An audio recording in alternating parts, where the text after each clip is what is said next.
I love that they took the fan theory of Golem and Machamp swapping attributes or DNA through trade and made it into a real thing with Escavalier and Excelgor.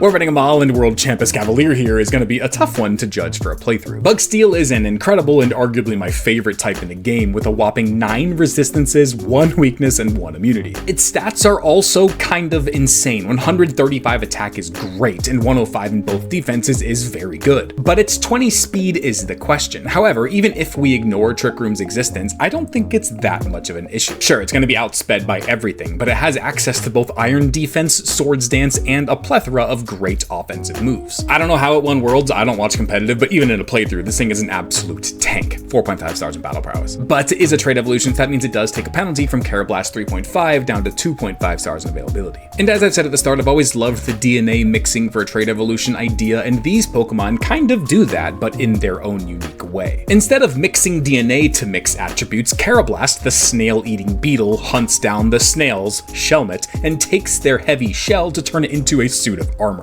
And the Shelmet, without its heavy shell, turns into the fast and nimble Excelgor. Very cool concept, 4 stars. Its design, though, I'm really on the fence about. Bug is my favorite type in the game, and Unova is arguably the best region for bugs, but Escavalier has never really done much for me. I see the appeal, though, for sure. The suit of armor, the giant jousting lances, the Roman-style helmet. It's cool, for sure. It's just kind of always seemed odd to me that it's quite literally just a Carablast, like, piloting this mecha suit instead of actually transforming and evolving like most Pokemon do. But you guys are very high on this one, voting at 5 stars, and like I said, I absolutely do see the appeal here, so I'll meet in the middle and go at 4 stars, which actually gives Escavalier a shockingly low 3.75 stars overall.